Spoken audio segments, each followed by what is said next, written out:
All right, welcome back, watch fans. We have an amazing collection review for you today.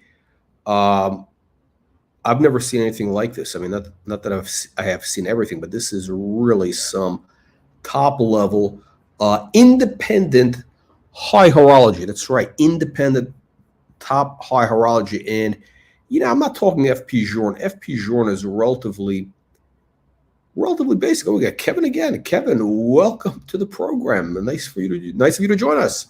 So we are not talking Rolex today. Actually, there is one or two Rolex or Omegas in this collection, but it is all like really top level horology. I think when we kind of go through this, the underlying theme is it's kind of like poetry, right? Poetry meets high horology. There's a focus on craftsmanship, obviously, innovation, craftsmanship, design, rarity. I don't know if rarity was a factor, but definitely it's there. Incredible stuff. I mean, it's actually, of course, we always like to troll, our good friend Bill Sanders of Watch Art Sci. I mean, this guy could be Bill Sanders, illegitimate son. Could be. You never know. Could be unbelievable, but true. But now this is fascinating. This guy has incredible watches, and this is, he's been at this for a while. I think this guy's a relatively young guy, and he's had Journes back, like almost a decade ago, right? So this is not a Johnny come lately, not one of these newbies who all of a sudden is an expert on all things watches. Anyway, incredible stuff. We're going to dive into it. We'll do a review. And, of course, make sure to throw in your comments and opinions as we go through this. So let's start with the top, right? Let's start with kind of this is the latest, right? Which is, hang on a second. Now, this is a relatively new brand, but I think this is the young FP Journe, okay? This is the next FP Journe. That's kind of my take on it. And this is Simone Brett. And this is, of course, a gem set piece. His other things are, I think, much better. The gem set is interesting. Obviously, it's rare. I'm sure it's expensive. But wait till you see this guy's other stuff. So Simone Brett this is a young guy. He's doing incredible things.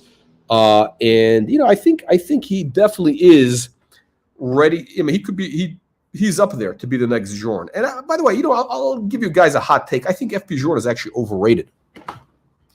Unbelievable but true. So FP Journe, I think, is overrated. I'll talk a bit more about that later. And I think FP Journe, the market is getting near its peak. Within the next year or so, we're at or near the peak for FP Journe. Anyway, look, and I'll explain to you my thesis later. But this guy, Simone Brett, is, I think, going to be the next big deal. Relatively new. I mean, this company started, I think, like 2 years ago, and he already won. Was it the major prize? What's the horology? The Louis Vuitton prize, I think it was. I mean, very serious guy. Very serious guy. A gem set piece, of course.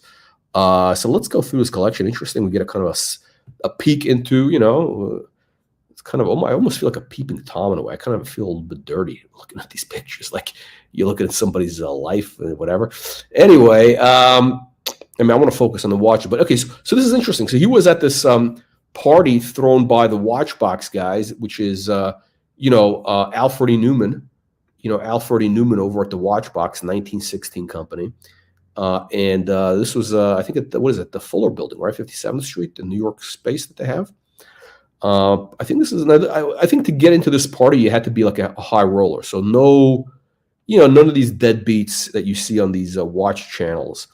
And they had this guy there who's actually, I think the guy's actually a genius. This artist, Sunflower Man. He does these kind of spontaneous paintings. And this is something, again, he did like probably in 2 minutes. He does actually incredible work. We hope to actually do something with him in the future and feature him here. So he's got, so basically this guy, Dubulu, whatever you call Dubulu. I don't know how you even pronounce his name. He has this Harry Winston, which is really an FP Journe watch, right? I mean, Bill Sanders would love that, right? That's his dream. Anyway, so the guy made a painting of it. You know what I like about? I'll tell you what I like about this guy.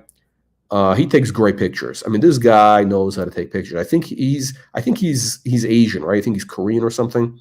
And look, if you want good pictures, you know, you got to get like a Japanese or Korean guy to do it.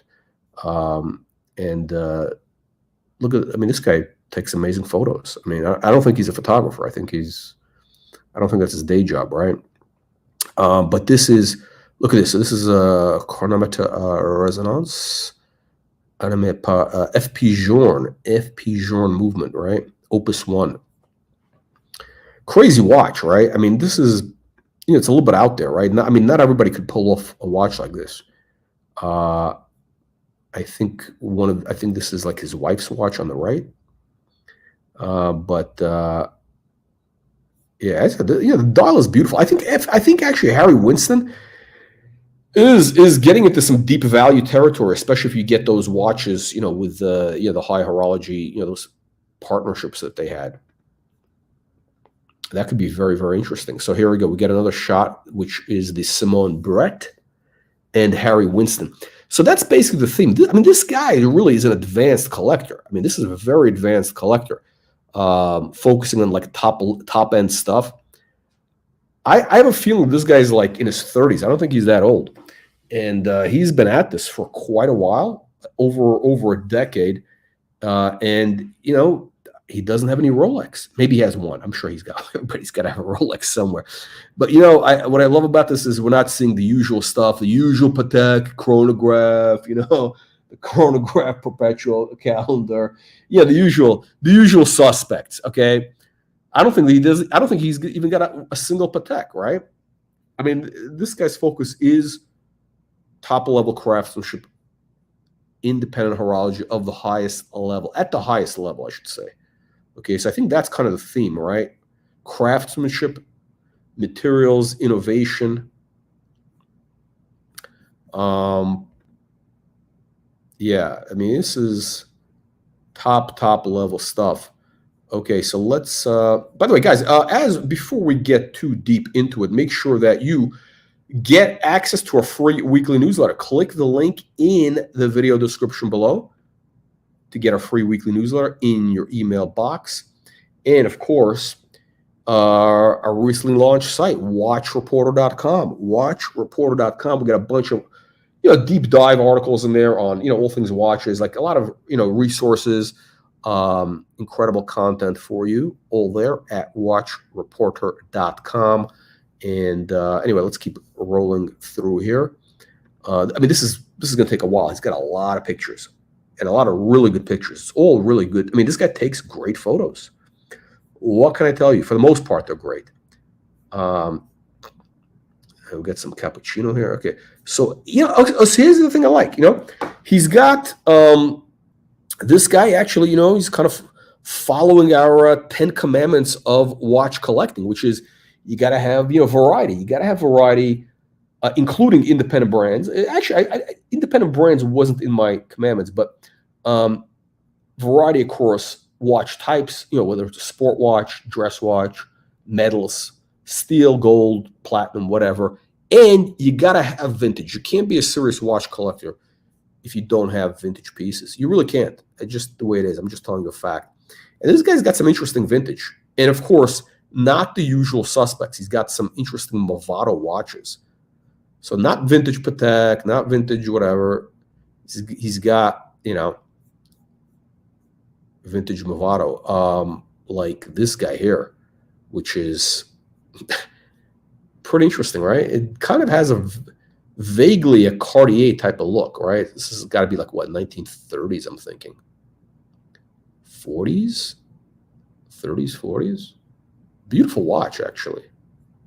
I mean, they did some nice work, right? Really interesting watch. Now this watch, you know, I saw this on a Bill Sanders show, right? Bill Sanders, the member of the Illuminati, Bill Sanders. So this is Bill Sanders' favorite watch. This is his Grail watch, the Parmigiani pantograph. So those hands, right? This is crazy. You see that thing? They actually extend, right? Because it's an oval shaped watch.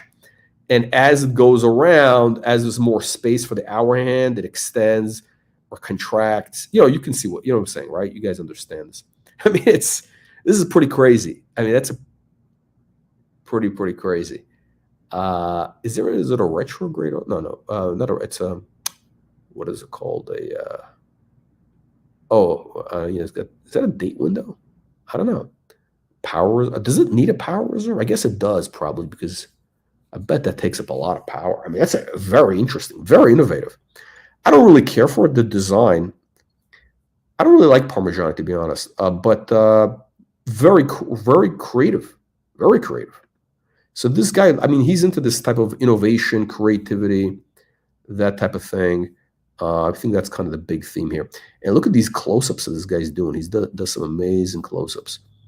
Hang on a second. This has got some light shadow. You're not going to get a good image here, but okay. So this is the Simone Brett, and yeah, this is the amazing watch. He's got another shot of it. We got some better pictures. I'll go to the Simone Brett website, but this guy is, I think he's the next big thing, right? And he's just getting started. He's like probably what, 30 or something? Simone Brett. Oh yeah, he's got that Toledo Chan or whatever, Toledano Chan, which is okay, whatever. He's probably friends with the guy or something. He kind of is probably pressured to buy it or some bullshit.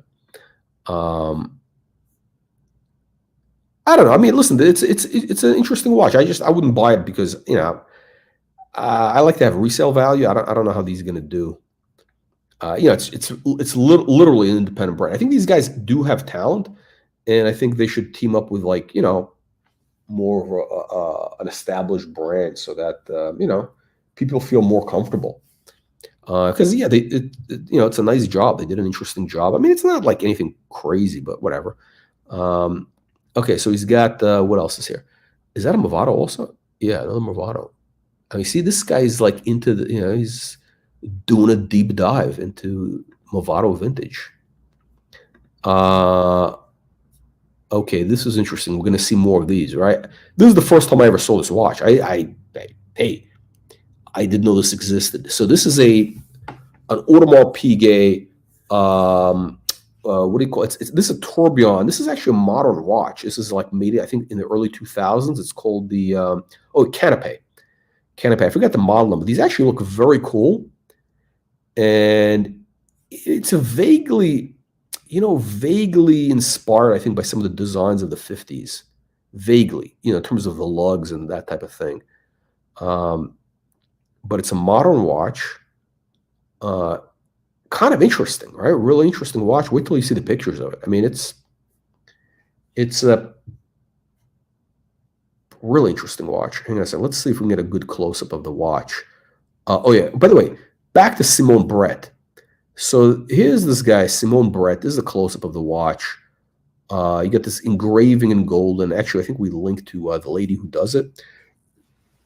So this is all like top-level finishing, incredible design. I'm going to go to their website just so you guys can actually see what I'm talking about. Hang on a second. Let me go to the Simone Brett. Is it on? Okay, so this is this guy, Simone Brett.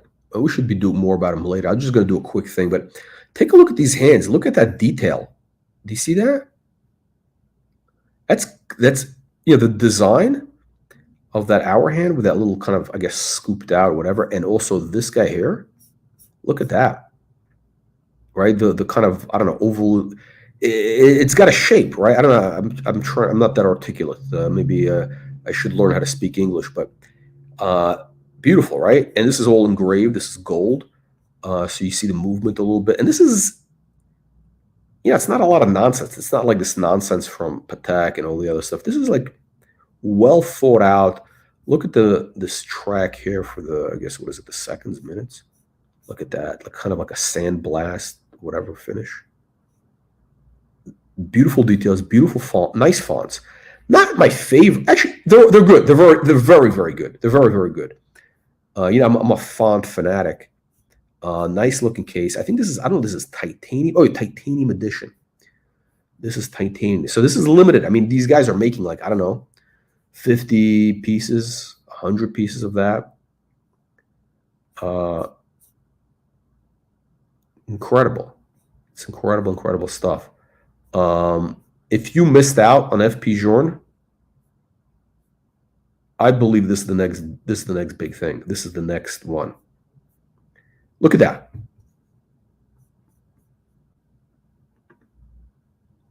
Look at that. Wow.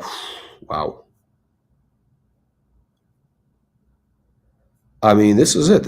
I mean, I think, again, the theme of the collection is artisanal watchmaking. I think that's what this guy's thing is. He wants to see this like artisanal, high level stuff. Again, if you look at the back, wow. So I think the idea was he wanted the watchmaker, this guy Simon Brett, he wanted to have like a symmetrical back. He wanted this kind of symmetrical thing going, and there it is. I mean, looks beautiful, no? Wow.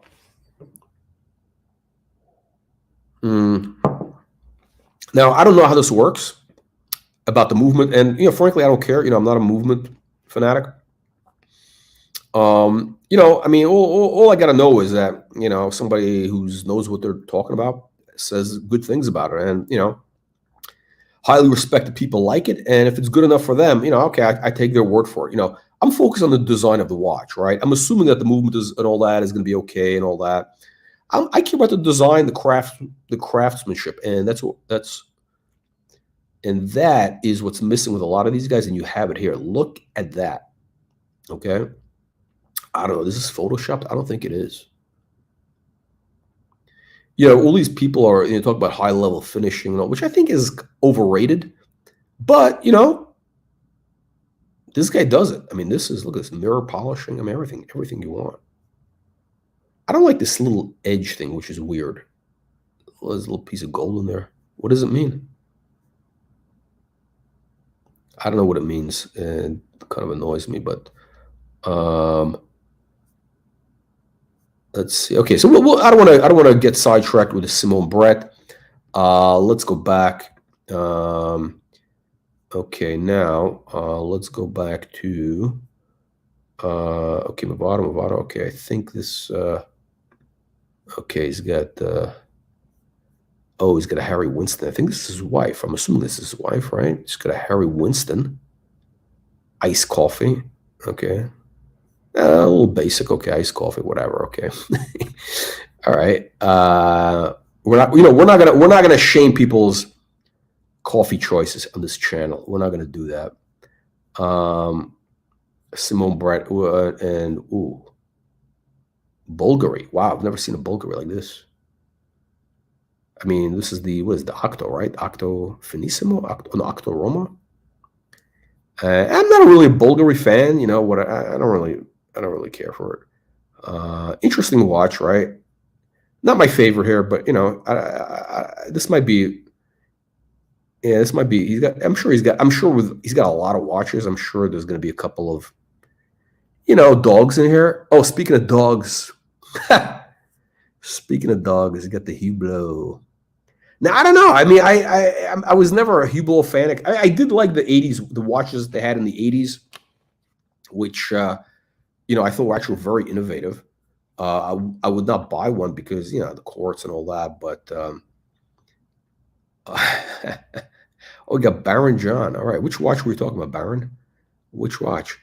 Oh, shit. I'm sorry. I got the wrong thing. We got the wrong screen up there. Sorry, guys. All right. Sorry. Okay, let me back up. I missed a couple things here. Okay, I missed them. Sorry, I missed a couple things. We've got to get somebody. We've got to get a co-producer.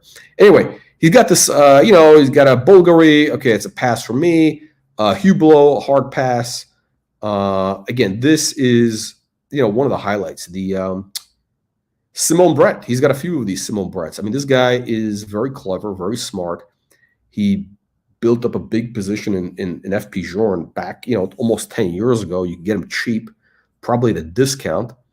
And he got great ones, right? And he's probably doing that with this guy now, with very smart, very smart. I mean, this is how you do it. You go deep. In other words, it's sort of like collecting art. You don't buy just one painting. I mean, you buy multiple paintings of a movement or of an artist of covering a period. So you want to have a deep collection, not just a shallow, encyclopedia. You want to have deep. You want to have depth. This guy has depth in his collection. Cartier. Oof. This is a hard pass for me. I don't. He's got what? This has got a couple dogs in here. Got a couple dogs. But the other stuff makes up for it. I don't know. I don't know what those have to do. I don't know. I can't imagine anybody who buys this. Simone Brett would buy that, but okay. Now he's got this guy Josh Shapiro, which is an American watchmaker. It's an independent American watchmaker. And this guy does very interesting stuff with engraving. I think from what I understand, I don't know, is it good horology? I think he does do his own movement.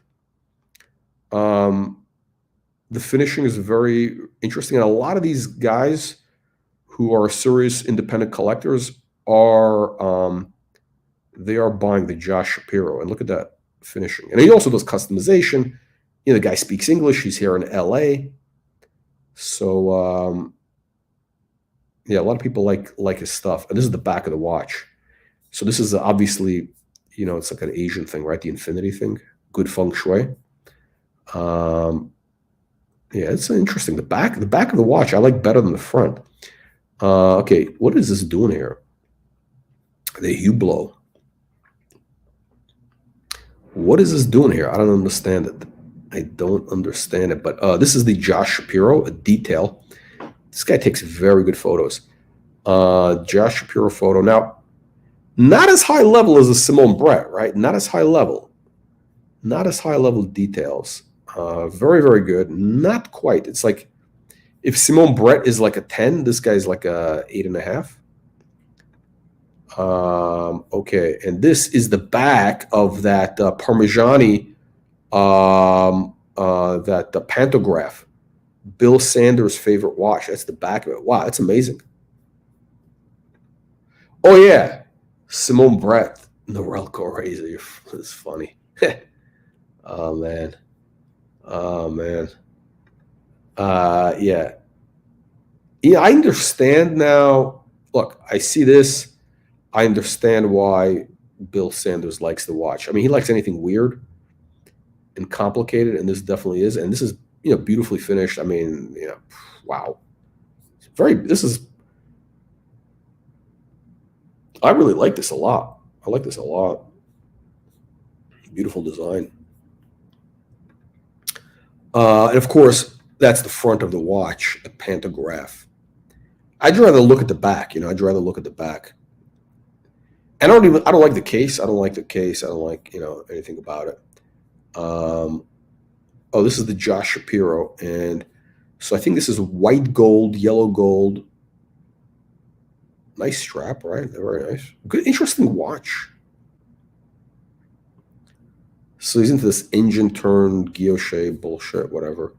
And again, my issue with that is, look, I think the people who are doing this, whether it's, this Kari Voutilainen or whatever, everybody who's doing this, this, I wouldn't consider this. I know technically it's independent watchmaking. When I think of independent watchmaking, I'm thinking of innovation, stuff that looks like today, right? This stuff looks like, they're just, working through the Breguet back catalog of the, 1700s. This is not really innovative. Kari Voutilainen, none of these guys, right? Who's innovative? I think this guy that we saw. This guy is this. When I think of independent watchmaking, I'm thinking of this. I'm thinking of this innovation, beautiful materials, craftsmanship, details, innovation, totally different. It's a watch of today. This is a watch of 2024. It's titanium. So this guy knows what he's doing. This young guy. What's his name? Simone Brett. There's your Josh Shapiro again. I mean, it's a good looking watch.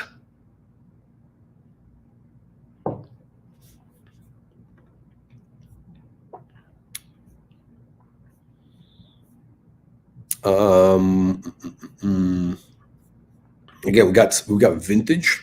All right, he's got, what is this? Chima. Interesting. This looks like one of those early Pateks. You know, those early like 1918 or something like that, or a later Frank Muller. Okay, so these are the Audemars Piguet. So see, this guy goes deep, right? He's got two of these Audemars Piguet canapé tourbillons, right? Kind of interesting. Look at that. The lugs, they kind of move, right? So kind of interesting with the bracelet. So he's got two of them, right? Why does he have two? I don't know. This guy's into collecting, right? What is this? Oh, Zenith. Okay. Yeah, I think Zenith actually is they're decent watches, right? Zenith.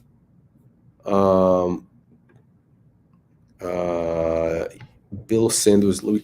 Nah, I'm not into that nonsense. I'm really not into this like gimmick type stuff. I don't want to, like, I'm not into all that. By the way, I can't stand Bill Sanders collect. I mean, I respect it. I respect Bill. He knows what he's talking about. The guy is, he knows,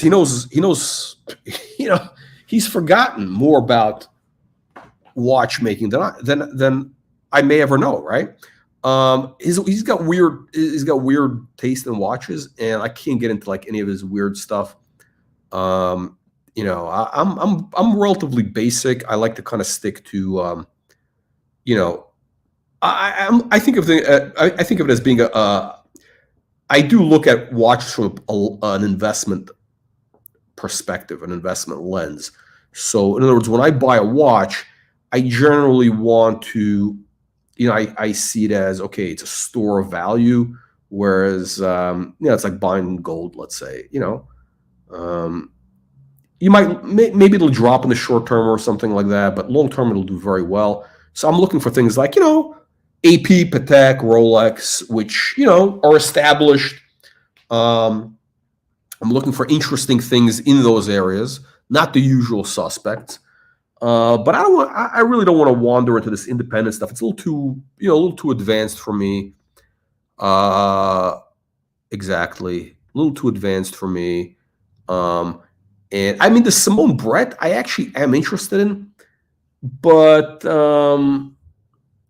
it's a lot of money, right? They're like 50 grand, 100 grand. I don't know. They're up there. They're in the 50 grand plus range, right? Simone Brett. So if I were to get one, maybe I do like it a lot, but it's not something I would wear because I like things which have, I don't know, something a little more useful. The watch doesn't fit my kind of, any of things I would use it for. I do think it's a beautiful watch. I think it's amazing. I kind of look at it as sort of like, okay, it's a contemporary art, right? From a new artist, and these things you're buying, and some will do well, some won't, right? I think this guy will do very well, though. It's very obvious. I mean, the guy's talent is very obvious. FP Journe, though, I think is kind of, it's going to fade a little bit. Oh, he's got the Rimowa, of course. This is like, what is it? By the way, this is a good photo, no? I mean, this guy knows how to take photos. I mean, this is a great photograph, right? Beautiful photograph. I don't know what is this, like a Polaroid of a whatever, of his, of that Simone Brett on his Rimowa. Okay. I mean, the guy knows how to take photos. Look at the way the light, the shadow is, details. I mean, this guy could have been a pro. He's got, what is it? Is that an offshore? He's got an off. Look, he's got some, I bet he bought these a long time ago. These are probably his early watches, right? Probably stuff he bought, early on.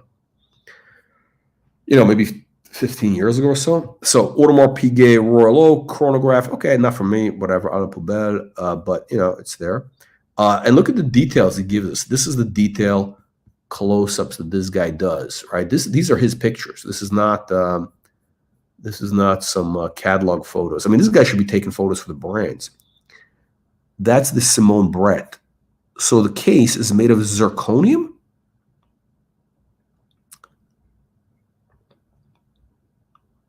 What is zirconium? Wow.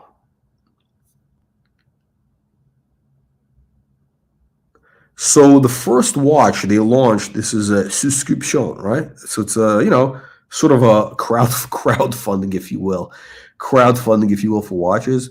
So I guess you pay in advance or whatever by subscription, and I think they did 20 or so.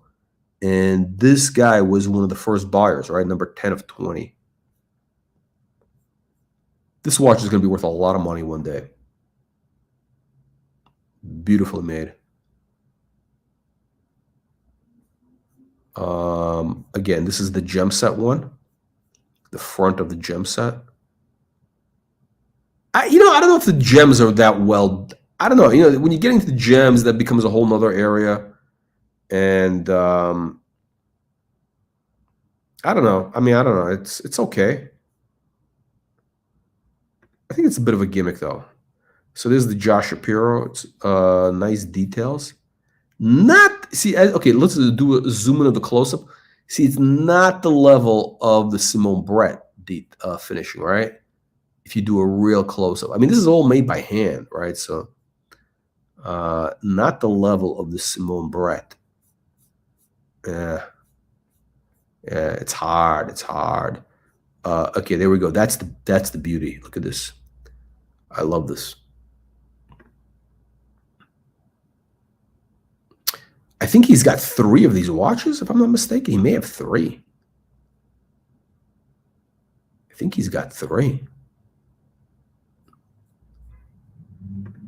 Interesting. I don't know if we're going to have time to go through this. I mean, he's got okay, so we got okay, shit. Panerai, garbage. Beautiful photo, though. I mean, beautiful photo. I mean, this guy knows how to take pictures. Wow. And that's the Simone Brett. Okay. All Simone Brett all the time on this channel. Hublot à la poubelle. He's got the vintage Longines, vintage T. So I don't like these. I call these tomato can watches. I find these old vintage steel watches are very boring. I don't care if it's Rolex. I don't care if it's whatever. I just find them dull. I find them utilitarian.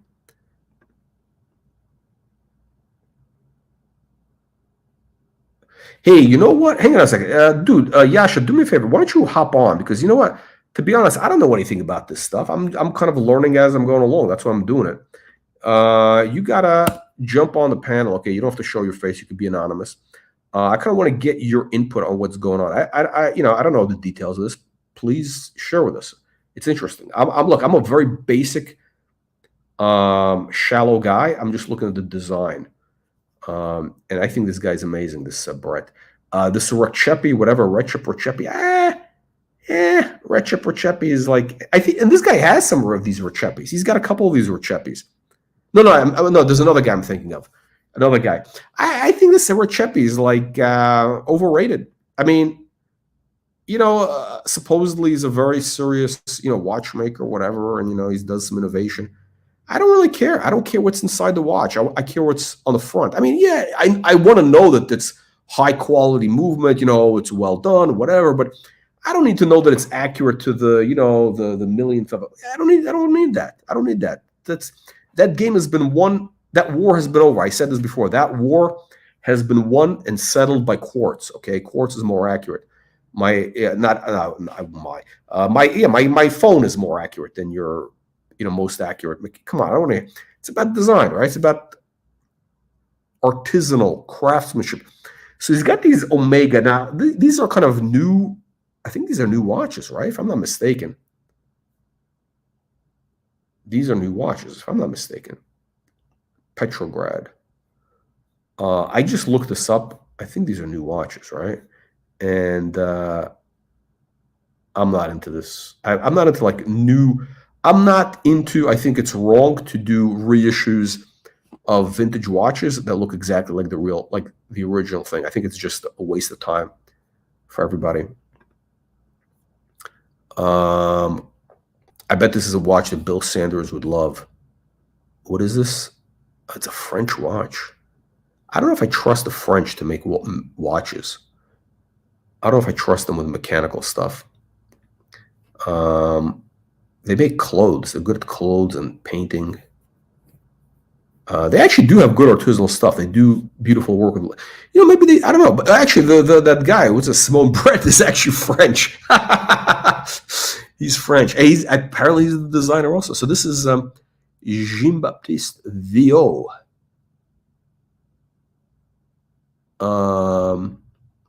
This is like it's like a Bill Sanders watch. You know what I like about this watch? I find interesting. My kind of first take. It has this very, you have a mix of kind of modern. You have a mix of kind of a modern, and you have this vaguely, maybe because of that signature, the VO. It's got this very, 18th century, French golden age vibe. It's got the I don't know. This is something like somebody may have worn at the Versailles court or while they were being guillotined. This is innovation. It's not, it doesn't look like high level finishing. I don't think it's high level finishing. You can't get everything. You can't get what you want. You can't always get what you want.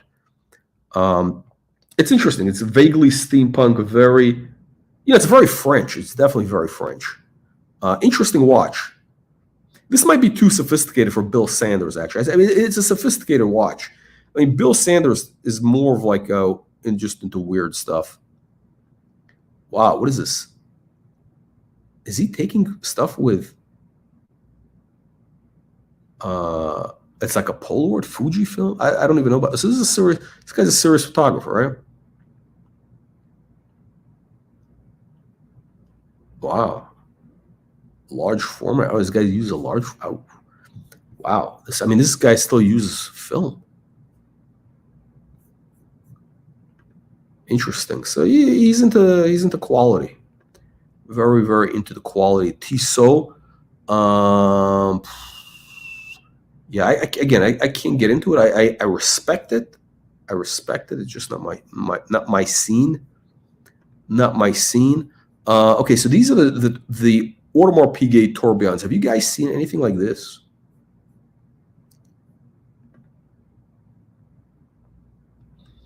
There we go, John. Thank you for showing Simone Brett. We'll now follow the brand. Look at this, Simone Brett. If you're watching this, you need to advertise on this program because we have, this is the top collectors in the world, the heavy hitters. Too late to stream. Where are you? Where can this guy be? Yasha. Где ты, Яша? Блядь, где ты? Надо, чтобы ты пошел на livestream. All right. So anyway, Simone Brett.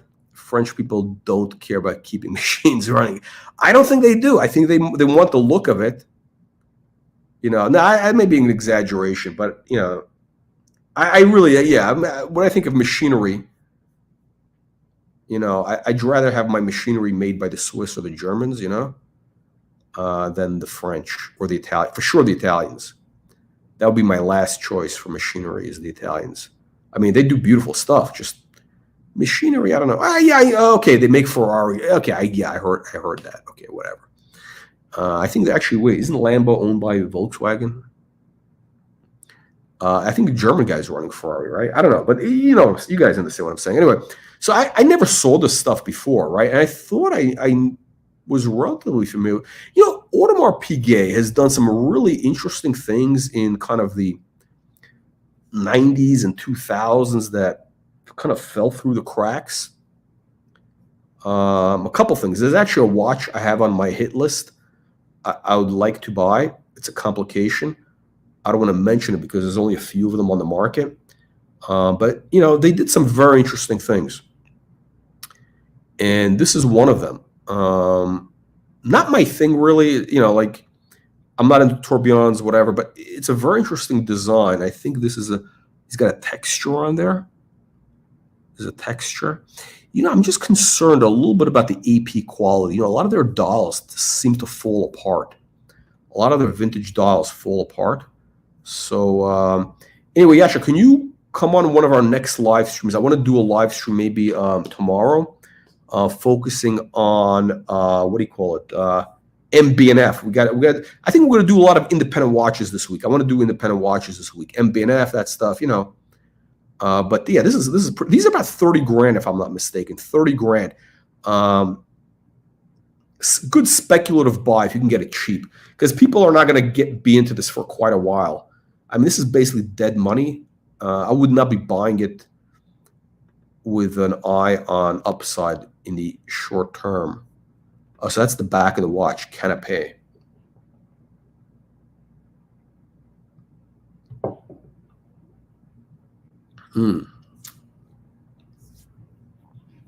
It's okay. It's okay. This is a disgrace. Ooh, sorry. Cartier. Pasha. Pass. Hard pass. What happened with this? Something is not working here. Okay, anyway. Wow. I mean, this guy knows how to take photos. Minerva. Wow, this is a very special watch. Wait, isn't this the one that went at auction recently for big money? I don't know. I don't know. But this is, yeah, this is really interesting, right? Really interesting. I think like a World War II era.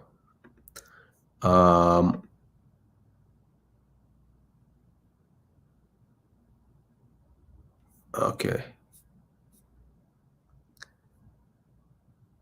Omega.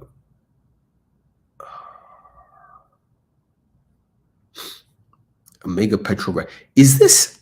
No, hold on. I think they did a reissue of this. Now, is this to me? This looks like a vintage watch, right? This looks like a vintage piece. It looks like it's vintage.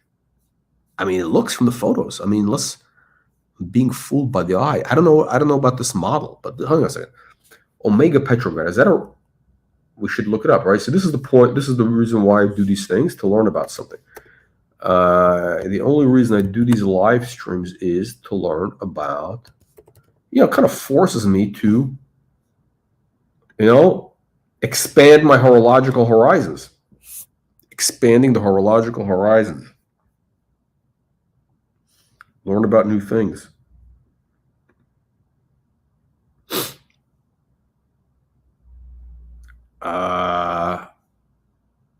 Okay, I don't want to spend too much time on this because I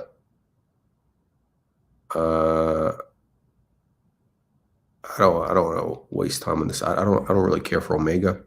Whatever, they look it looks vintage. I don't know if it is. Anybody know about this? Does anybody know if these are vintage or whatever?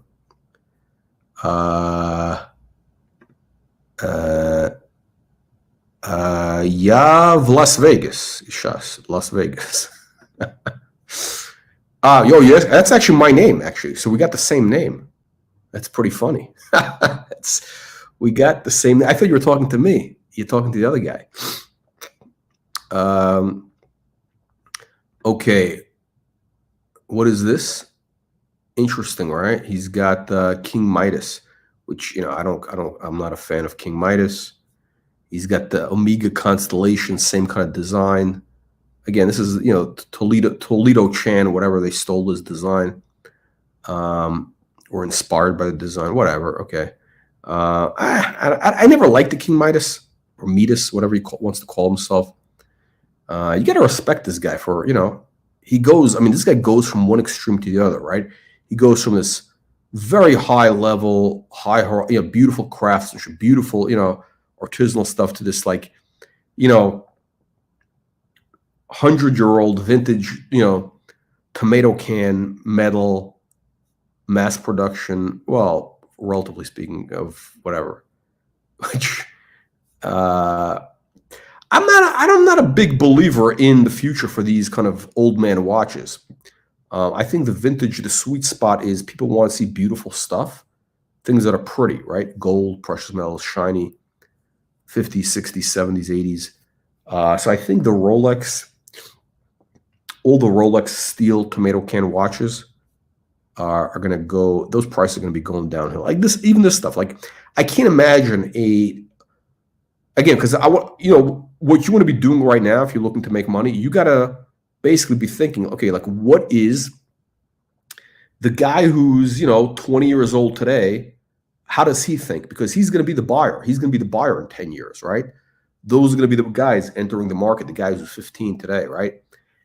And I think the tastes are not there. They're going away. This stuff is, this old vintage is just going away. So, I mean, unless he buys it for historical, whatever, it's just like, I don't know. I mean, this guy's very serious to this vintage stuff, right? Delivered in the 1930s to Zipper. Interesting. Kind of interesting watches, right? Actually, you know what? I tell you, I like the hands. I mean, it's a nice design for the time. It's a nice design.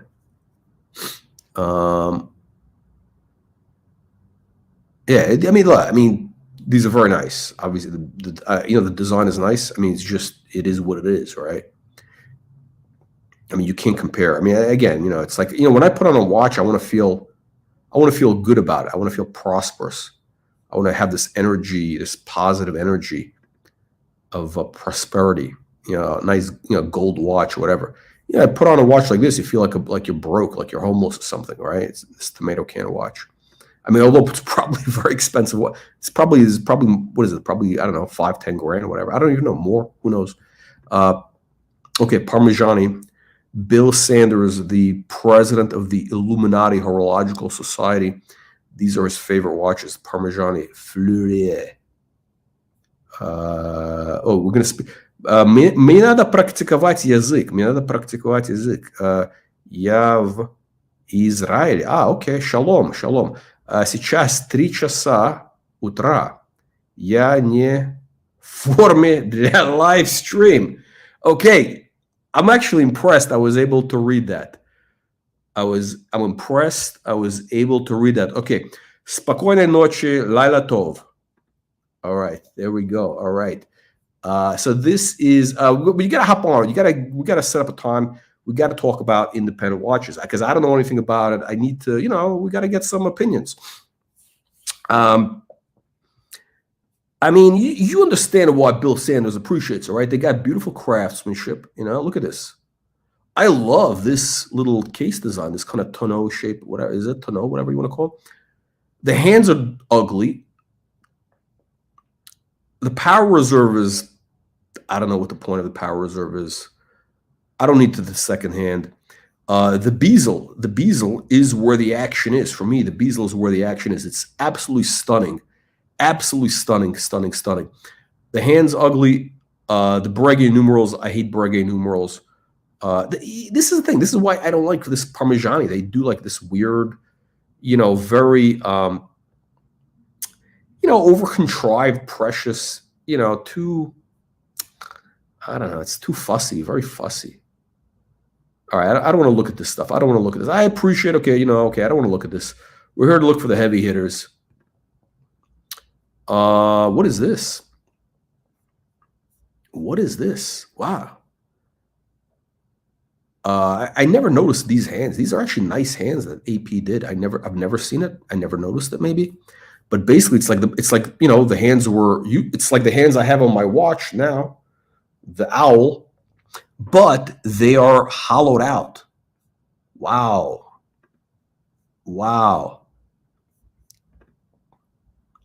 Now this guy's a legit collector. I mean, this is like a John Goldberger photo, I mean, this is like what John Goldberger does, He's got three. He's got a whole deep. He goes deep into a category, and he takes great photos. I mean, this guy is like a young John Goldberg. I'm gonna call this guy. Oh, I'm gonna change the name of the thumbnail. I'm gonna call this guy Young John Goldberger. Although, that's Otto Montanari, whatever is it, Montanaro, whatever. He's Italian, right? John Goldberg. It's not an Italian name, and this guy is like, I think, Korean or something. So it's pretty funny to call him John Goldberger. All right, so yeah, that's what I'm gonna call this guy, Young John Goldberger, because that's what he's doing. I mean, he takes the photos. Okay, so this is IWC, which I don't know. I'm just not an IWC guy. I just can't get into it. I'm sorry. And I guess that's his wife's Harry Winston. Okay, so IWC, hard pass on IWC for me. Okay, he's got a couple of these offshores. All right, we're gonna keep going. Okay, how to dress up a gold? Okay, okay. Oh, so these are limited editions, right? Okay, well, actually, no, hang on a second. So we saw this, right? He's got the rose gold hands with the hollowed out, as I'm calling it. And this guy here is like a purple dial, again, with the normal hands. And what is this? This one has the hollowed out hands? It's a different watch, though. Okay. I mean, this guy takes, did I say it before that he takes phenomenal photos? All right. Oh, he's got Patel Philippe's.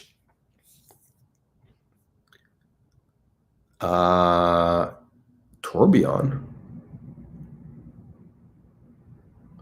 Wow, I don't know these watches. These gondolas, I'm really not a fan of, because again, these are modern watches. These are modern watches which have a vintage look, which that goes against everything I believe in. I think it's a very, it's what's the word I'm looking for? It'll come to me. The word's going to come to me. But yeah, it's wrong. It's wrong. These vintage reissues, they're gimmicks. Okay, they're not. The Patek Philippe is capable of doing beautiful, elegant design. Okay, or they were capable of doing that in the past. Why are they not doing it now? Blame Terry Stern. The watch on the left looks like a JLC, and frankly, JLC does better work than Patek these days. I mean, this looks like a JLC. Oh, Tiffany. Oh, these are both. No, two of these are Tiffany's. These two are Tiffany dials. Powers. I mean, it looks like a JLC. It looks like a JLC, really. These look like JLCs on the left. The markers, the hour markers, they got the JLC vibes, the Dauphine hands. So you gotta, what is it? It's a day and date. And I like that day and date that goes, it's got the round sub-dial. I love that format. 8-day power reserve. Okay, so it's like a manual wind, I think, right? That's an interesting watch. But the case is so uninspired. It's uninspired. Sorry, it's uninspired. Pass. Okay, I don't want to look at this stuff. This is nasty and vicious. Kari Voutilainen. So this is the Kari Voutilainen. This is the new guy. This is the guy that everybody's all going crazy for. Interesting watch, right? Weird case. You got to appreciate it, though. I mean, it's innovative. It's weird, but it's innovative. And you know what? It's actually, I kind of get what he's doing, right? It's got this interesting shape. Very imaginative. I would never wear this in a million years, but it looks like a dog bone, right? It's very imaginative. The dial is stunning, right? It's got the guilloche. Interesting watch.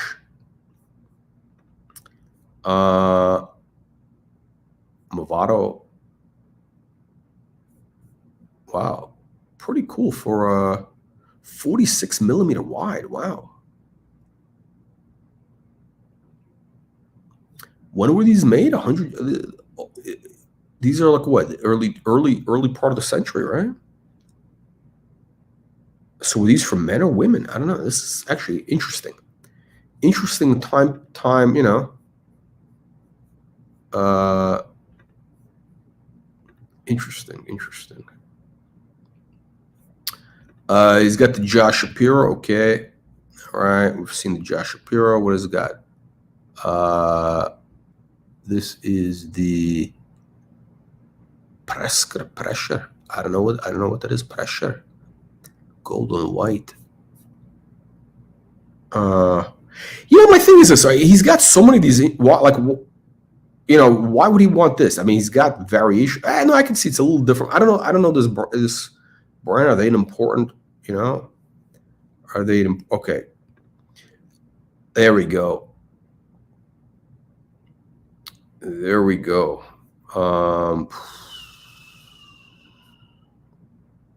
Wait, this is who? This is not Orwork, right? I don't know. Is this Orwork? Romain Jerome?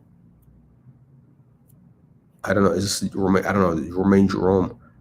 I mean, I heard of the name. I don't know anything about him. I guess this is Romain Jerome, right? Is that what this is? Romain Jerome? This is actually, I would not expect this guy to have this watch, because this is out there. This is like, I thought his thing was to have these very, like, precious metals, high craftsmanship, but he's into, like, stuff that's out there. MB&F. Oh, he does have an MB&F. Okay, I'm glad. I'm surprised I didn't see more MB&F here. Like the legacy machines, the perpetuals. I'm really surprised he doesn't have more MB&Fs. So he's got one of these, which is like one of the weird MB&Fs, right? The really weird ones. Oh, I think maybe the regular MB&F is just too basic for him. The legacy machine stuff, right? Hang on a second. We're going to go through this deeper. But he's got this. This is actually a beautiful watch, which is the, what is this? The Harry Winston Opus 2.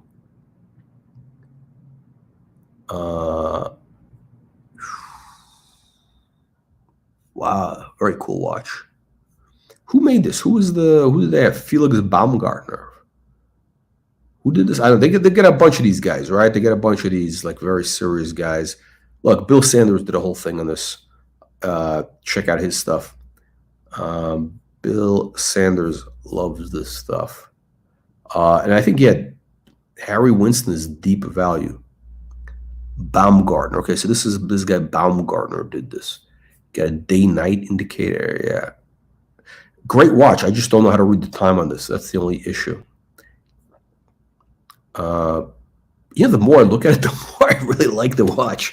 And it's really the case. It's really a nice looking watch. Really nice looking watch. I'm almost, I think if these prices fall any further for Harry Winston, for some of these complications, I'm actually very tempted to buy one.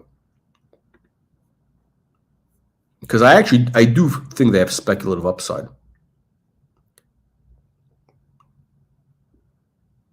Oh, he's got another one here. Oh, that's the one he showed earlier. Okay. So what is this? He's got, he acquired a Breguet pocket watch by Parmigiani. So this guy's, he collects very serious stuff. Very serious. Pocket watch. Okay. Okay, I don't have time to go through the whole thing. Maybe we'll do it later. Roger Smith.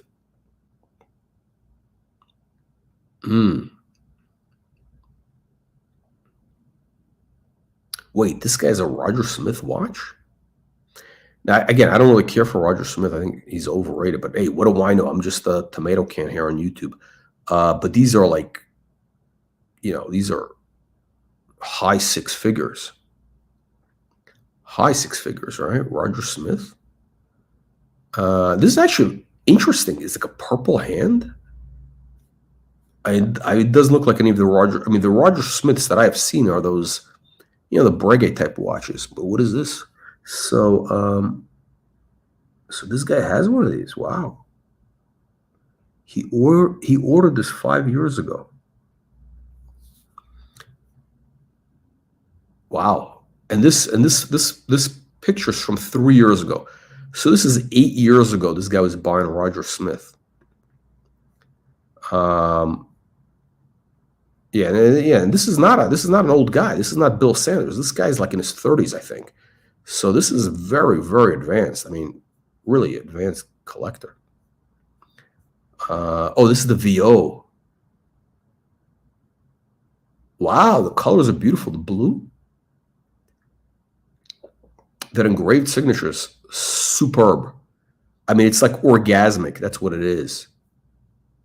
Beautiful. I mean that signature is like just like an orgasm. That's what it is.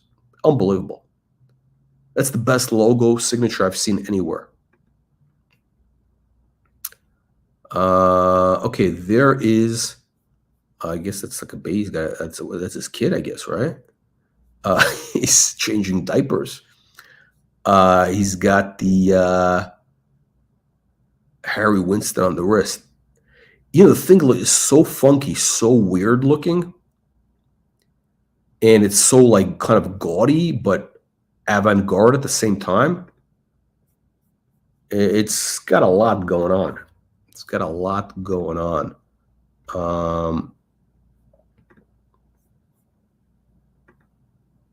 Yeah, it's interesting. Yeah, this is so this is the guy. This is the guy who Baumgartner. I think that's the guy Urwerk. So this is basically an Urwerk. It's like, yeah, what a contrast, what a combination, right? You take like Urwerk meeting Harry Winston. Who thought of that? I mean, that is such a. They're like polar opposites. You're talking about really polar opposites. And how'd they do it? It's crazy. Okay. Yeah, it's funny. He's got the little kid. That's funny. All right. So there's the Josh Shapiro.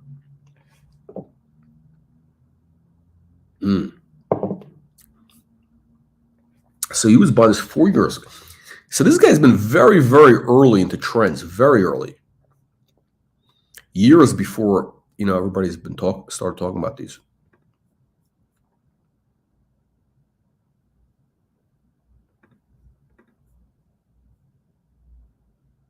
De Bethune. Wow, that's an interesting De Bethune. I don't even like De Bethune, but it's an interesting one. Oh, we haven't even gotten to his FP Journes yet. What are we like an hour into this? We're an hour into this. We haven't even gotten to the FP Journes. So okay, I think this is his. I'm assuming it's his Porsche, right? I guess he's a Porsche guy. Which okay, we'll take a couple points off of Porsche. I'm not a big Porsche fan. Okay, so again chronograph. He's got the FP Journe. I don't know these. Yeah, the thing I have with FP Journe is I find the design to be. I know he's a very whatever. It is actually he does use nice color. I think he's got interesting color. I think what makes FP Journe successful is that this guy, he kind of he's got a formula, right? He's got these nice colors. He's got very nice colors, relatively, what is it? Simple form, bright colors. That's like the formula for good commercial painting. Close up on that. Wow, nice. That is nicely finished. This guy takes great photos. So that's the FP Journe close-up.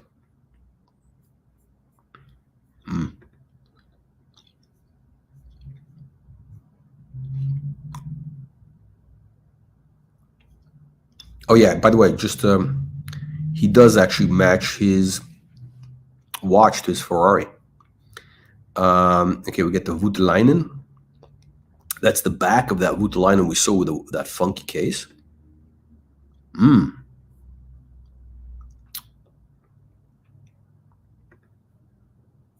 Wow, is that gold? Where did they make the movement from? Roger Dubois. Look at this guy. Does great close-ups. Of course, depends on the watch. Sometimes you don't want the close-up, but Yeah, this is like serious photography. Wow. I mean, this is really serious photography. You really appreciate the watch a lot more when you. Maybe that's why he takes these photos. People appreciate the watch a lot more. I mean, it's not just a close up, but there's a lot more to this than just a zooming in for a close up, right? There's composition. It's thought out. It is thought out. Now this is a disgrace. This is a disgrace. What is the Patek? What is the big pile? Oh, I hate this watch. A la poubelle. Oh, it's a Tiffany dial. Still. Cappuccino. I got an issue with cappuccino drinkers. I don't know. Okay, what else he's got here? What else is it? Tiffany. I'd get rid of this watch. Seriously, this. What, he's got his wife wearing it. Yeah, it does nothing. The watch is like a waste. It's a waste of time. No pun intended. Real waste of time. Oh, he's got some basic Rolex. I guess this is when he mixes with the peasants. He wears these. And this is actually a cool dial, right? The purple, kind of purplish dial. Very simple. Okay, I guess his and him and hers, wife, whatever. This is that French watch, the Voyer guy, whatever his name is. VO. Really nice. Really nice. It has a very painterly quality. It's got that painterly 18th century quality. Another close-up of the Harry Winston. Yeah, the macro shots is really where you appreciate it. What else he's got? Omega shitters. He's got Omega shitters also.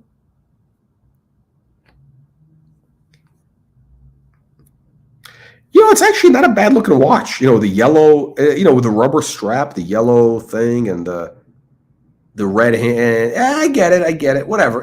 It's like, if you're paying like $1,000, I guess, it's okay. I mean, it is a legitimate. I guess it is Omega is a legitimate. They are a legitimate brand. Okay, he's got the Omega. What? He drives a manual. Porsche manual. That's a serious guy. Manual shifter. And that's the car, right? Okay. Actually has some nice cars, this guy. Let's see what else. Okay, we saw the Parmigiani. He's got a bunch of these FP Journes. I don't know if he still has them. These are old pictures. These pictures are from 5 years ago. So here's a guy saying it's quite likely that I built this watch when I was working at FP Journe. I remember having the tip of the hand in red. Yeah.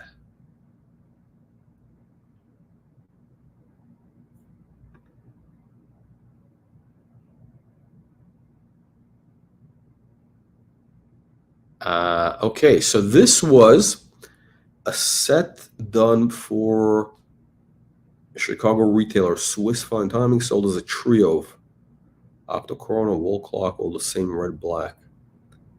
Okay, so this is like a relatively rare FP Journe.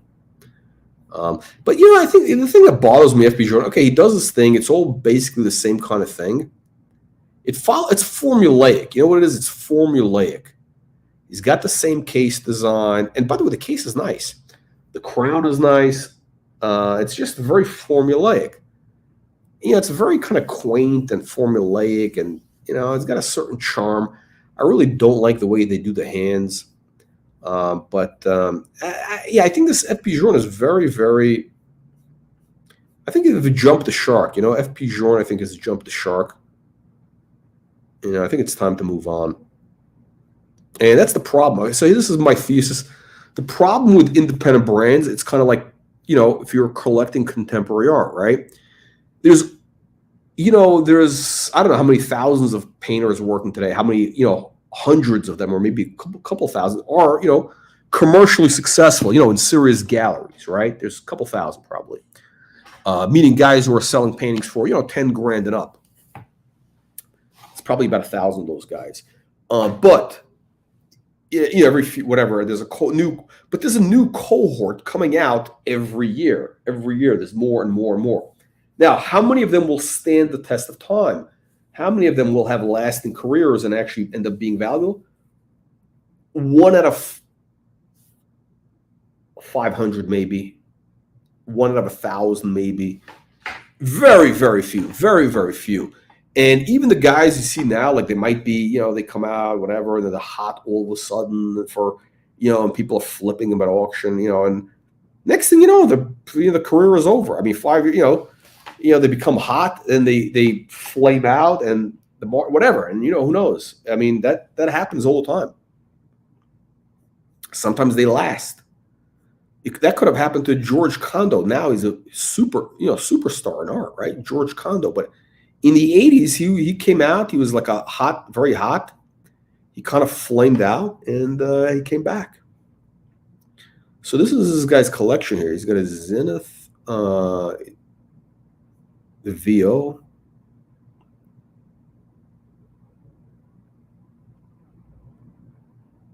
Voutilainen's. Yeah.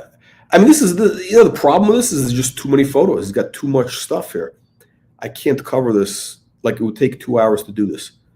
Roger Dubuis, or as a Chinese guy called it, Roger Dubious. I love it. Roger Dubious. The Dubious watch. A guy at a store here called it that. Roger Dubuis is actually, kind of interesting. I think there could be value there. If you could wear that size, anybody can wear that large size, there could be good value in Roger Dubious. The upside is dubious, though. It is dubious. Not guaranteed.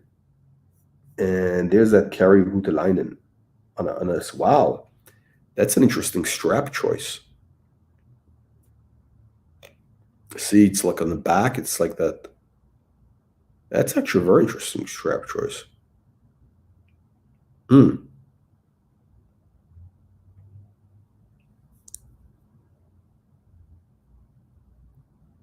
Okay.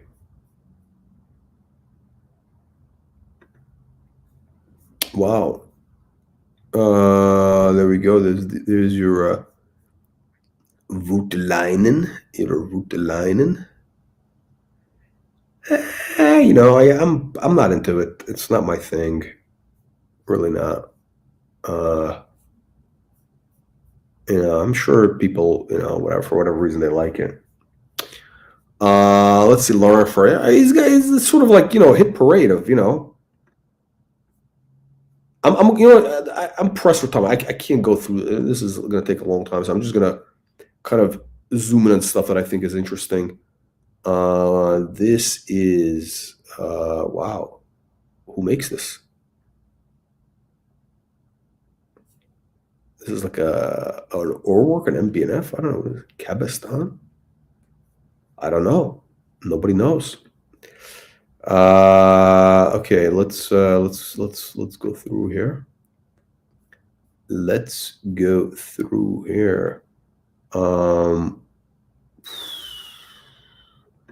Yeah, this is like real deep collection of independent. Like you saw, like you saw a couple of Rolexes. I think those were just for like whatever, like as a novelty. He got them. Like there's like it's not for a serious thing. This guy takes. I mean, again, I don't want to keep repeating myself, but yeah, he does take good. Okay, so this is the De Bethune. Really nice photo of the watch. I mean, makes the watch look like $1 million. Although again, it's too weird for me. It's a Star Trek watch, gimmicky Star Trek watch. It's like a Zodiac. Okay, who makes this? Oh, this is also De Bethune. Wow. I have a feeling that he owns these watches, right? Otherwise, yeah, I'm pretty sure he owns these watches. I mean, like, yeah, I'm pretty sure he does. So, This is like a very broad and deep collection. Like this is like very, this is not your typical basic collector. Okay, he's got Porsche. He's got this guy, Vianney. What's his name? Vianney. What's this guy's name? Vianney Halter. Who? Yeah, I don't. He does these weird watches. The very steampunk, expensive. The VO. Yeah, I mean, this is like beautiful, beautiful. Like just a gesture. This is like again, it reminds me of like 18th century French painting. It's kind of yeah, nice. Okay. Ooh, look at this. Oh, so I think this is his car. Right? Look at this. This is that Ferrari station wagon. The Ferrari station wagon, which is actually I think a very cool car, and I guess very practical. Also, I think I don't know. I don't think they're very comfortable to drive, right? But this is like if I were to get a Ferrari, I'd probably get this. And I think you can get a good deal on these, and these are so like out of favor and so weird that people aren't going to catch on to this like for another 5-7 years. It's just like that. What's the one that came out with that scoop on the hood? The 450, the three. Was it the 456? Was it whatever it was? Anyway, it's got that scoop. It looks like a shark.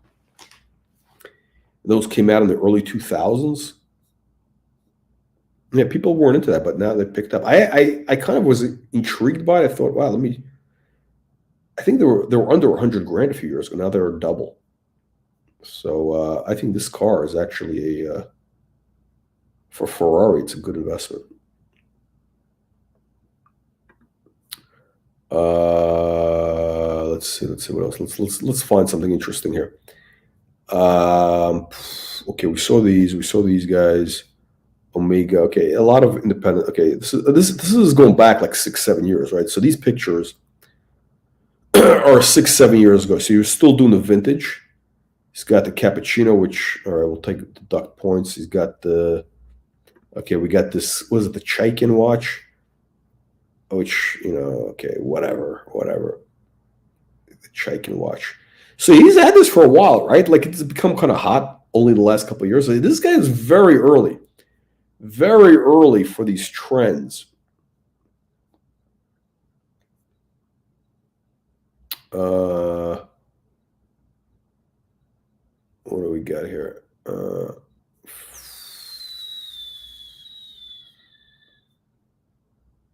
Wow. Oh, he's got an Aston. Nice photo. Picked her up in Charlotte. Drove 11 hours in the snow, salt and fog. Wow, the salt would ruin the. Yeah, back to New York. Okay, he lives in New York. Okay. Wow, this got to be what's near. Where is this? This is not a picture of Manhattan.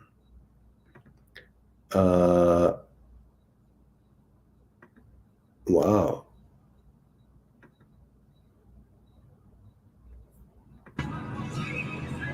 Great looking photo.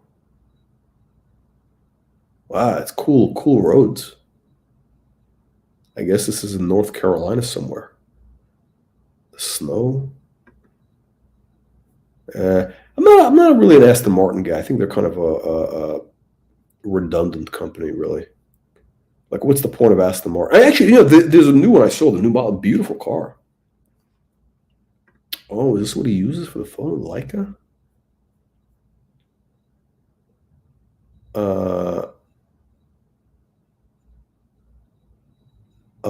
Okay, so Leica. Okay, Leica. That's a serious camera.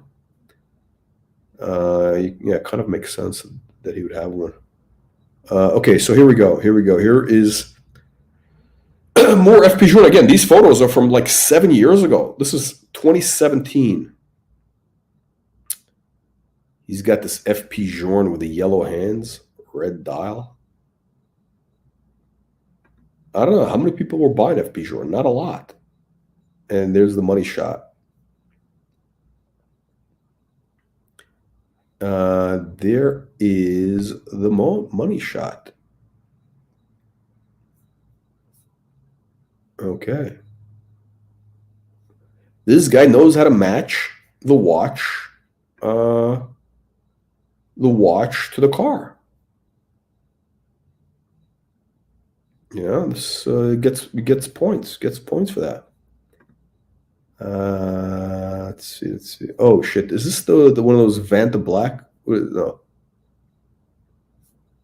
I don't know what this is. Some weird brand. I don't know.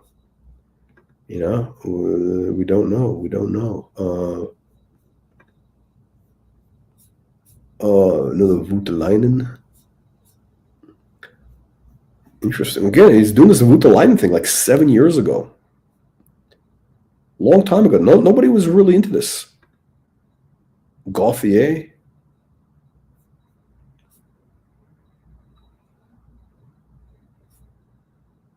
That's a serious watch, right? But I don't know. For like, I think, yeah, I see the appeal for people who are into the whole, the horology thing, MB&F. This is kind of like a more refined MB&F, maybe.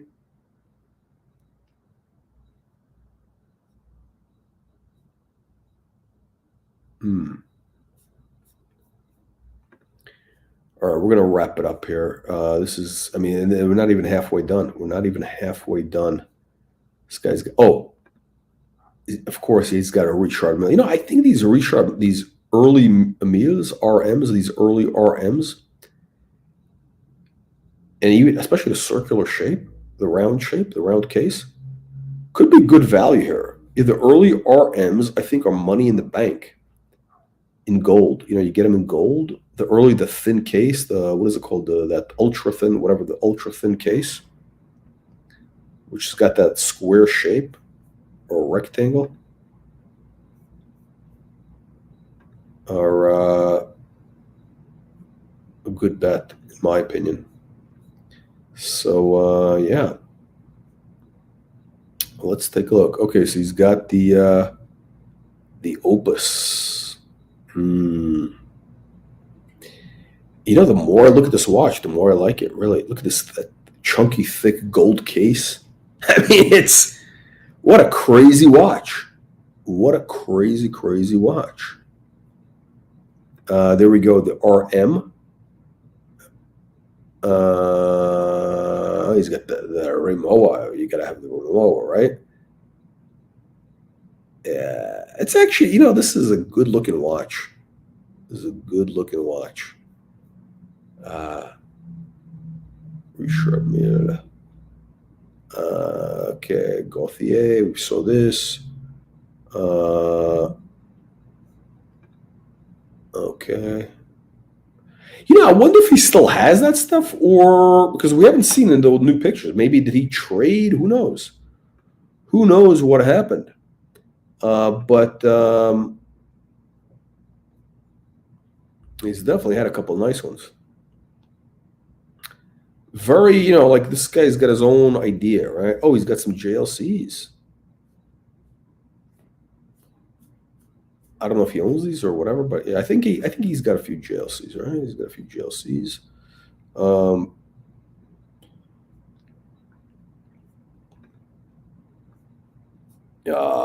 Man. Somebody needs to explain this Debethune thing to me, because these cases that is just, supposedly they're very comfortable, but just too much Star Trek, and they're just uninspired. They're just too nerdy. Debethune is just too nerdy of a watch. Is that an MB&F? No, I'm sorry, Gribble. Whoa, excuse me. Whoa, at Danielle. Whoa, it's a dinner at Danielle. One of the most stimulating watch dinners I've ever had. Whoa, oh, they had a Gribble Force dinner at Danielle. Wow, that's a nice dinner. Very nice dinner.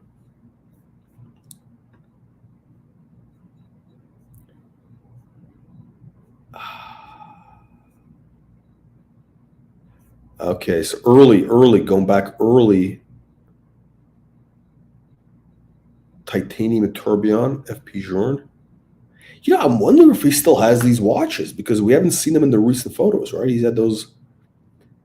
He'd be way in the money, way in the money if he still has them because he's probably had like about 5 or 6 of them, right? 5 or 6 of these FP Journes. Who's this guy? Laurent Ferrier. Okay, whatever. Oh, there's the Ferrari. Yeah, it's cool. Station wagon.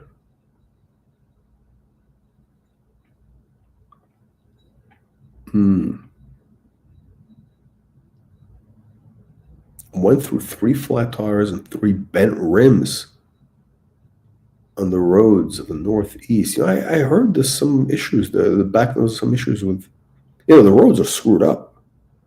I don't know how you'd even. Yeah, it's actually when you think about it. Yeah, the roads are. There's some bad roads in New York. Yeah, really horrible roads. I don't know why they can't get the roads fixed.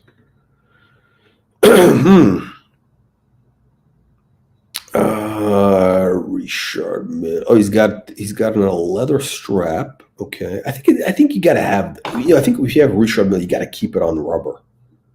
I think it's just designed. It's made to be worn on rubber. That's. I think there should be a law. I'm actually shocked. This guy has a Daytona. Or maybe that's his wife. He's got a Daytona. Gronfeld. Okay.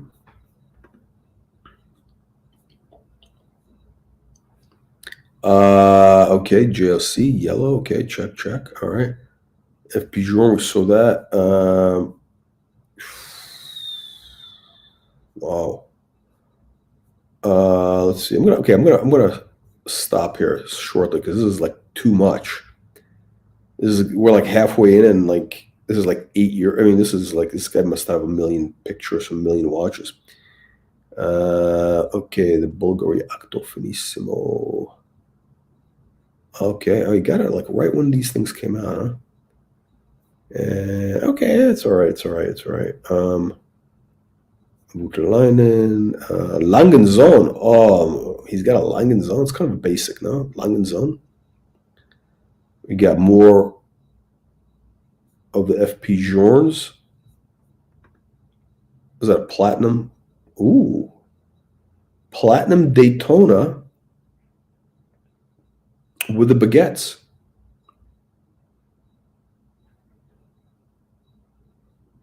Oh, actually, wait, I don't think he owns this. No, okay, it's not his watch. All right. Yeah, I think it's too basic, actually. It's too basic.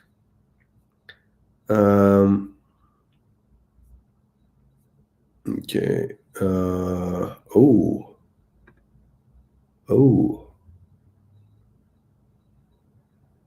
Wow. Okay. Shit. Okay, you know what? Let me go back. This is like 7 years into it. We're like this is 2017, and we must have pictures on here from like 2010 or something. Okay, we're gonna wrap it up.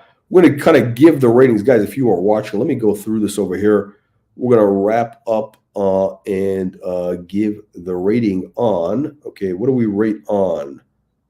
We rate on the collection, quality of the collection, photo creativity, upside potential, watch choices. Is it interesting? So I'll tell you what. You know what? I'm going to start with the first one. Quality of the photography, picture quality, create.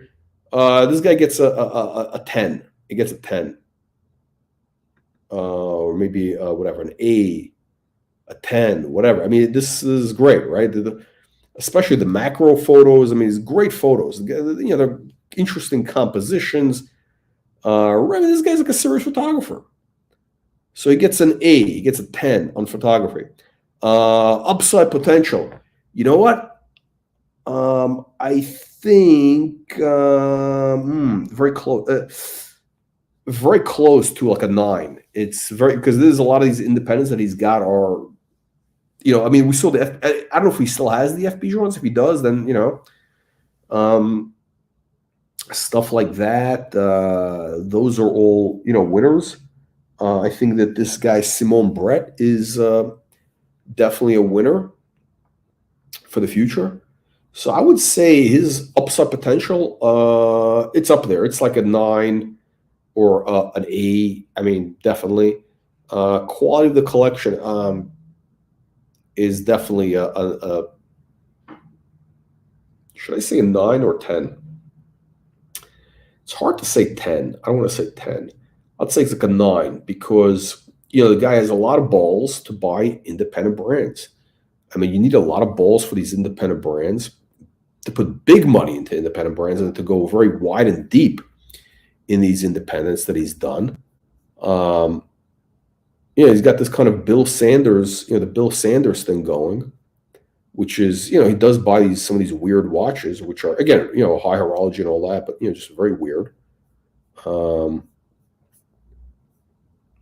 Very weird. Yeah, you got to respect that. It's actually because he's got some, you got the vintage. There's a certain, there's a certain sensibility. Look, there's a certain style sensibility. And some of them are, I mean, these are like, I don't want to say, this is a flashy watch, right? The Harry Winston, the Opus. He's got a couple of these Opus. I mean, so he's got stuff that's out there. It's not like a bunch of safe. These are not like really conservative. I mean, there's definitely some conservative watches, but this guy is willing to take chances. He's willing to take chances is how I would wrap it up. He's willing to take big, big chances. And that is something that we respect here. And of course, I don't know, the Hublot. The Hublot. There's a couple of questionable. There's a few questionable watches. There's no question. Like, there's probably, I don't know, how many watches do we count? There's 30 watches at least. And, he's got a few. He's got a handful of questionable, they could be dogs with rabies. They could have fleas. Some questionable choices were made. There are definitely some questionable choices. Oh, we got Perry TV in the house. That's right. Like and subscribe. And, Perry, thank you for reminding everybody about the free weekly newsletter. That's right. We got a free weekly newsletter. Click the link in the video description below to get it.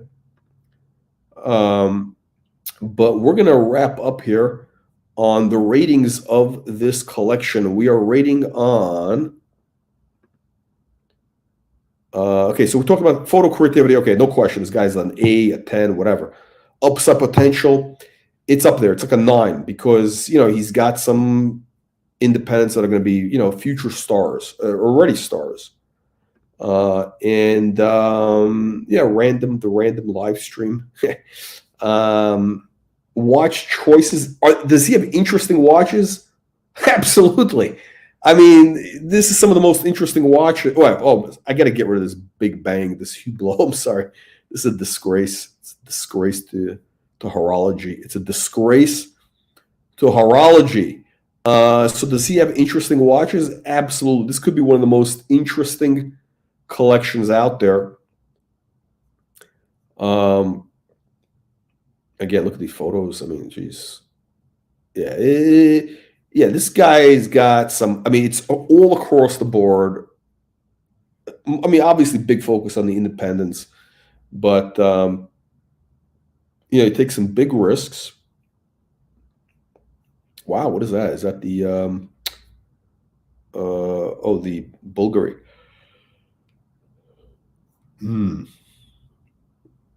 That's a loom shot. Interesting. So here it is. This is the highlight. I mean, I like to see this. I mean, the thing I like most about this collection is that this guy has that Simon Brett. But yeah, this is the deal. This is the deal. He's got some really interesting, very wide. I mean, like very wide ranging taste. Definitely some dogs, questionable dogs such as the Cartier Pasha. Um, you know, IWC is respectable. I just don't like whatever. I'm not a fan of the design. The King Midas also I'm not a fan, but whatever. I mean, no, this is nasty and vicious. Nasty and vicious. Um, yeah, I mean this is okay. I think this is overall one of the best collections we have reviewed so far. One of the best collections we've reviewed so far. And you know what's interesting? Out of all the watches this guy has, I don't think there's a single one I would actually wear. That's it. There's actually how many of these watches would I personally would buy? I don't think any of them. Actually, no, I wouldn't. Actually, no. I've considered. I mean, if the price really came down on some of these, maybe like that weird Harry Winston, I think is just so weird and interesting. What is it? The Opus, the Urwerk one. But no, I would not wear or buy anything he's got here, because it's not my thing. But this is, I think, the most interesting collection we've seen so far. The last, I mean, again, we've had heavy hitters, real heavy hitter watches. I mean, $1 million, high six-figure watches. But this guy's got a singular, he's got a real focus, and you respect what this guy's doing. I mean, this is the real deal. This guy's a very, very serious collection, and it's interesting to see this and to kind of be able to kind of really, I'm kind of forced into learning about some of these things, which I otherwise would not. So it's I'm glad I got this opportunity to look at this, even though I was subjected to some, horrific horological house of horrors that is, the King Midas, the Hublot Big Bang, the Cartier Pasha, but there are some serious watches in here. A little bit of redundancy. I mean, there's definitely. I don't know if he still owns all these watches. Because there's a lot of watches here. There's a lot of watches. Like for example, these Pateks. These are a hard sell. Like I mean, like I don't know what these are doing in the collection. This is like, basic. I mean, yeah, it's an unusual shape, whatever. The gondola, okay, but the design is uninspired. It's a deco design done, 80 years after the thing. Nothing special about these watches. I mean, these I would dump. There's actually a few that I would dump, which are again very respectable watches. It's just that, I mean, compared to everything else that this guy has, they don't belong. I mean, they're just not of the same level. Oh, so this is Michael. Oh, this is a Parmigiani watch. It's a Breguet.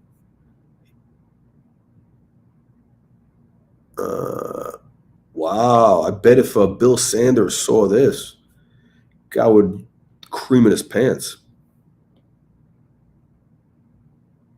It's a World Time. It's a World Time Breguet Parmigiani. That's what this is.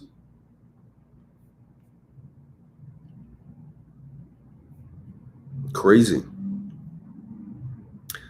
Listen, anybody that buys this watch, this pocket watch, is it's very, very, very, very serious. I mean, pocket watches in general, it's like, people are serious about collecting. I mean, nobody buys that to flex. You're not buying this to flex. All right? This is not a flex.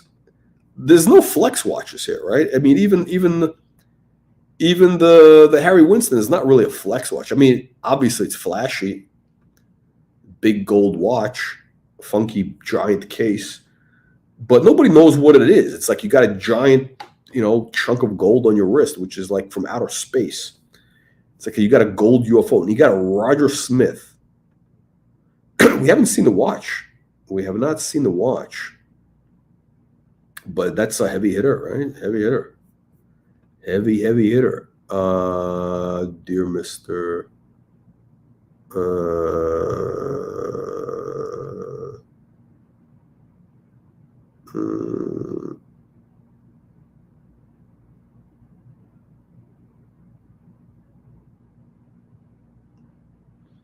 Okay, so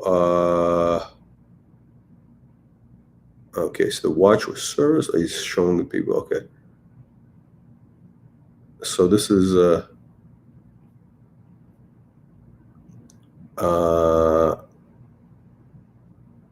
okay, so he bought this watch used, right? And this thing came with the watch. So the watch was serviced.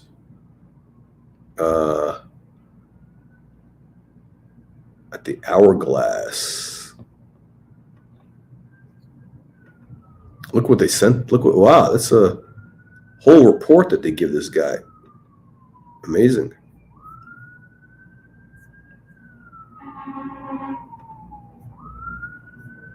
Amazing.